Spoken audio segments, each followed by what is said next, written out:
Alright sluts, here's a lovely tutorial on how to make a tier list, because clearly people on the internet do not have the proper etiquette, in my humble opinion. So, I'll show you an example of a tier list you might encounter online. It goes a little like this. You've got the Hierophant tarot card, an apple, and then a laminator, and the recovery position. This might be your common tier list, right? And what you see is that this bozo put all of their entries in the top half of the tier list for whatever reason, left the bottom half completely empty. Now, of course, this is an extreme example, but you've seen this. I know you have, where people only use C, B, A, and S tier and do not use the rest of the tier list. Well, I argue that that is not the proper way to do a tier list, because naturally, most items in anything you're ranking in any theme should be towards the average.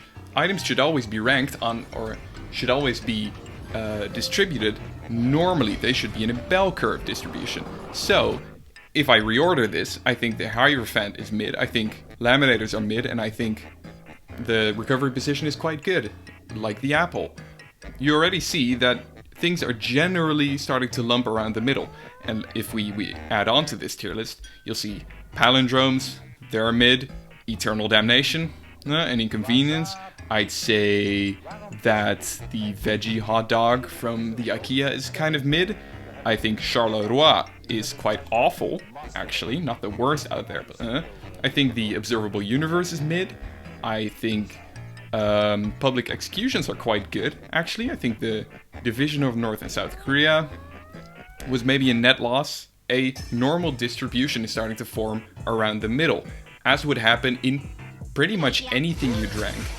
Now, there are situations in which there is a natural maximum or minimum value in which you might get like a more slanted distribution towards that maximum or minimum. Like if you were to make a tier list based on how racist people are, then naturally there would be more items that would be towards the least racist, you know, an absolute value of 0 racism.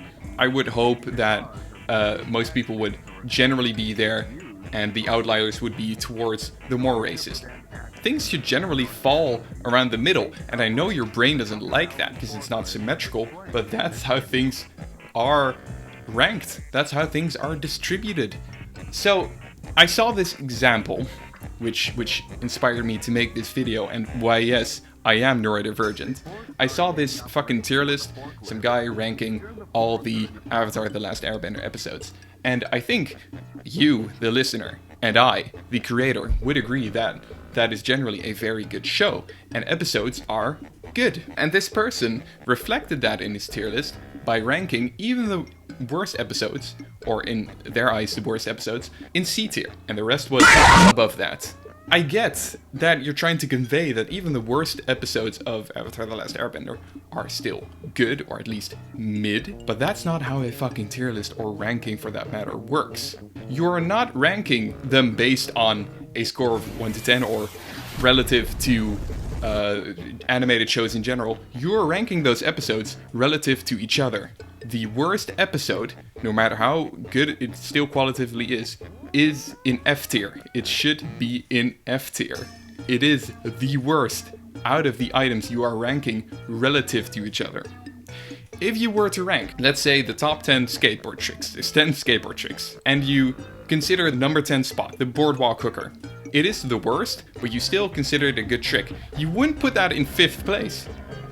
You can't. Something has to be last. So, I argue the same applies to tier lists. You cannot leave your bottom tiers empty, nor can you leave your the tiers at the top empty.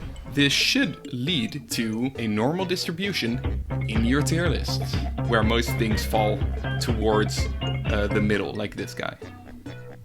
And the word slay. This isn't great. Yeah. Yeah, this makes sense, right? This makes absolute sense.